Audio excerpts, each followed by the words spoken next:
పశ్చిమ గోదావరి జిల్లా నర్సాపురం టీడీపీ కార్యాలయంలో ఇన్ఛార్జ్ రామరాజు ఆధ్వర్యంలో గ్రీవెన్స్ నిర్వహించారు. పలు సమస్యలపై ప్రజల నుంచి ఫిర్యాదులు స్వీకరించి వాటిని తక్షణం పరిష్కరించాలని ఆయా శాఖల అధికారులను రామరాజు ఆదేశించారు. అనంతరం రామరాజు మాట్లాడుతూ ప్రజా సమస్యలను పరిష్కరించేందుకే ప్రభుత్వం గ్రీవెన్స్ నిర్వహిస్తున్నట్టు చెప్పారు. దీనికి అన్ని వర్గాల ప్రజల నుంచి మంచి స్పందన వస్తున్నట్లు ఆయన వెల్లడించారు.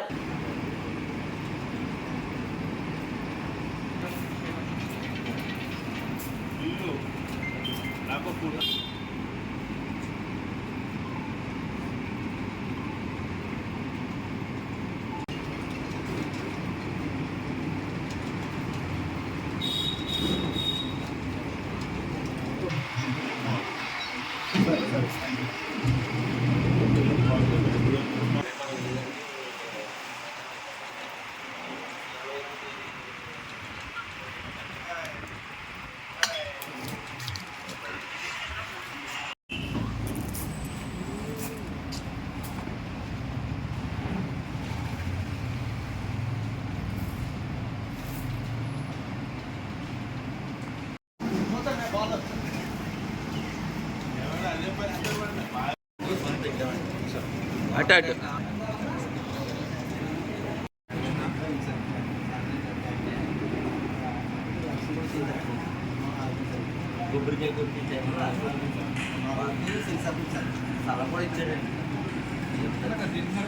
ఈ రోజున నర్సాపురం నియోజకవర్గంలో కూటమి తరపున గ్రీవెన్స్ కండక్ట్ చేస్తూ ఉన్నాం.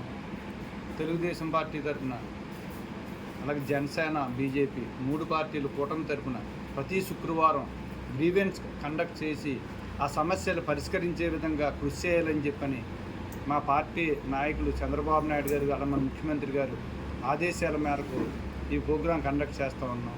ఇక్కడ అందరూ కూడా అనేకమైన సమస్యల మీద అనేకమైనటువంటి రైతులు కానీ అలాగే ఎలక్ట్రికల్ డిపార్ట్మెంట్ కానీ మంచినీటి సమస్య కానీ ఎక్కువగా ఈ నియోజకవర్గంలో రిప్రజెంటేషన్లు వస్తూ ఉన్నాయి. ఇవన్నీ కూడా పరిష్కరించడానికి మా వంతు కృషి చేస్తామని చెప్పని తొందరగా పరిష్కారం అయ్యే దిశగా మేము ప్రయాణం చేస్తామని చెప్పని కూటమి తరపున కోరుకుంటూ మాకు ఈ అవకాశం ఇచ్చినటువంటి చంద్రబాబు నాయుడు గారికి, పవన్ కళ్యాణ్ గారికి, మోడీ గారికి ధన్యవాదాలు తెలియజేస్తూ సెలవు.